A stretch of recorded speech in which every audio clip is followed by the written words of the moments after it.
down, I know you got me, baby. Assalamualaikum warahmatullahi wabarakatuh. Halo everyone, saya Rifani Anjani dengan NIM 228430089. Saya merupakan mahasiswa aktif Institut Pendidikan Indonesia Garut, program studi pendidikan guru sekolah dasar.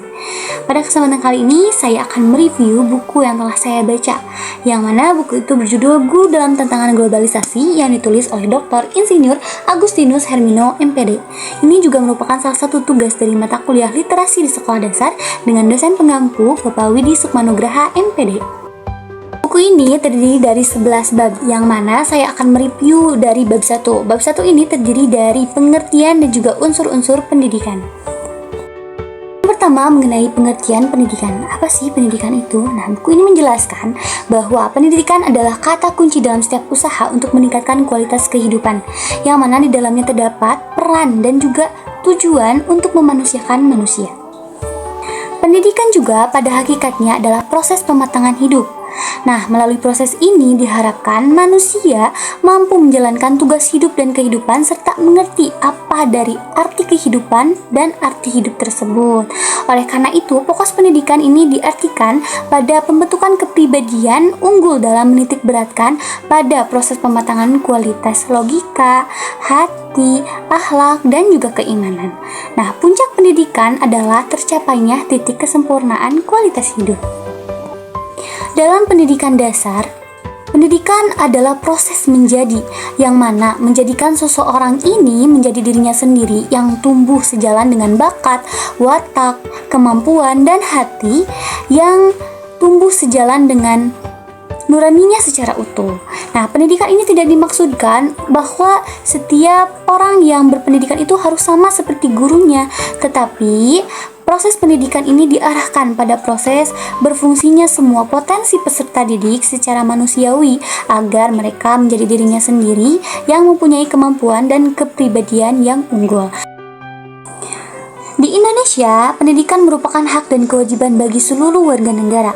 Hal ini juga diamanatkan dalam Undang-Undang 1945 pada pasal 31, yang mana dalam pasal tersebut intinya menjelaskan bahwa seluruh warga negara berhak mendapatkan pendidikan. Selain itu, dalam sistem pendidikan nasional, sebagaimana diatur dalam Undang-Undang Nomor 20 Tahun 2003, mengandung sejumlah paradigma baru. Nah, yang mana yang menjadikan landasan perwujudan pendidikan nasional, yaitu berkenaan dengan penyelenggaraan pendidikan secara demokratis, sistematis, pembudayaan dan pemberdayaan, keteladanan budaya belajar, pemberdayaan masyarakat, serta pengendalian mutu layanan pendidikan.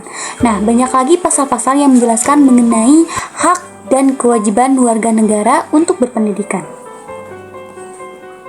Nah, dengan demikian dapat disimpulkan secara menyeluruh bahwa pendidikan ini berkenaan dengan perkembangan dan perubahan perilaku seorang anak atau seorang individu. Nah, namun perkembangan ini tidak hanya dari aspek pengetahuannya saja, tetapi juga dari aspek-aspek yang lainnya seperti sikap, kepercayaan, keterampilan, dan lain sebagainya. Nah, juga dalam konteks Indonesia, pendidikan ini merupakan suatu hak dan juga kewajiban bagi seluruh warga negara.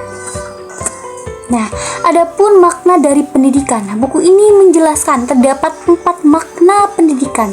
Yang pertama, pendidikan adalah suatu proses transfer ilmu dan budaya, yang mana ini adalah kegiatan instruktusional dari satu generasi ke generasi lainnya. Yang kedua, proses pembentukan pribadi. Pendidikan adalah suatu kegiatan yang sistematis dan sistematik terarah pada pembentukan kepribadian peserta didik. Yang ketiga, proses penyiapan warga negara. Pendidikan adalah suatu kegiatan untuk terencana untuk membekali peserta didik agar menjadi warga negara yang baik dan juga berpendidikan. Yang keempat, penyiapan tenaga kerja. Hal ini juga berkaitan dengan Undang-Undang Dasar Republik Indonesia pada tahun 1945 pasal 27 ayat 2, bahwa tiap-tiap warga negara berhak atas pekerjaan dan penghidupan yang layak bagi kemanusiaan. Nah, adapun pembahasan yang kedua, yakni mengenai unsur-unsur pendidikan.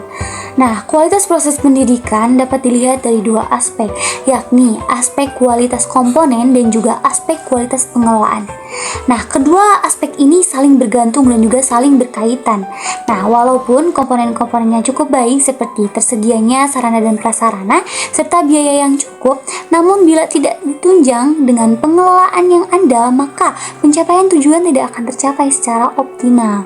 Nah, oleh karena itu, pengelolaan yang baik tetapi dalam kondisi serba kekurangan juga sama saja. Nah, dengan begitu kita harus memperhatikan unsur-unsur dalam pendidikan. Nah, adapun 7 unsur dalam pendidikan, yakni yang pertama, peserta didik. Yakni peserta didik itu berperan sebagai subjek dalam pendidikan yang harus dibimbing. Yang kedua adalah pendidik, yaitu orang yang membimbing peserta didik.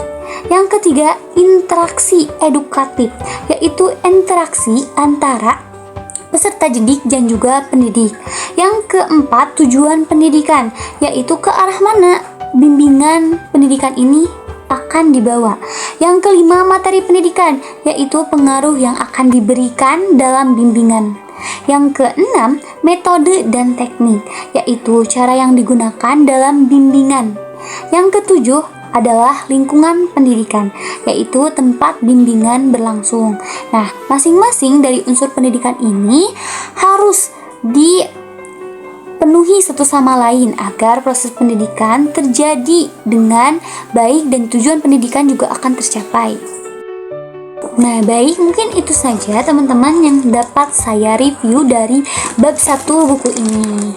Nah, apabila terdapat kekurangan, mohon maaf. Sampai jumpa di next review bab selanjutnya. Bye-bye. Wassalamualaikum warahmatullahi wabarakatuh.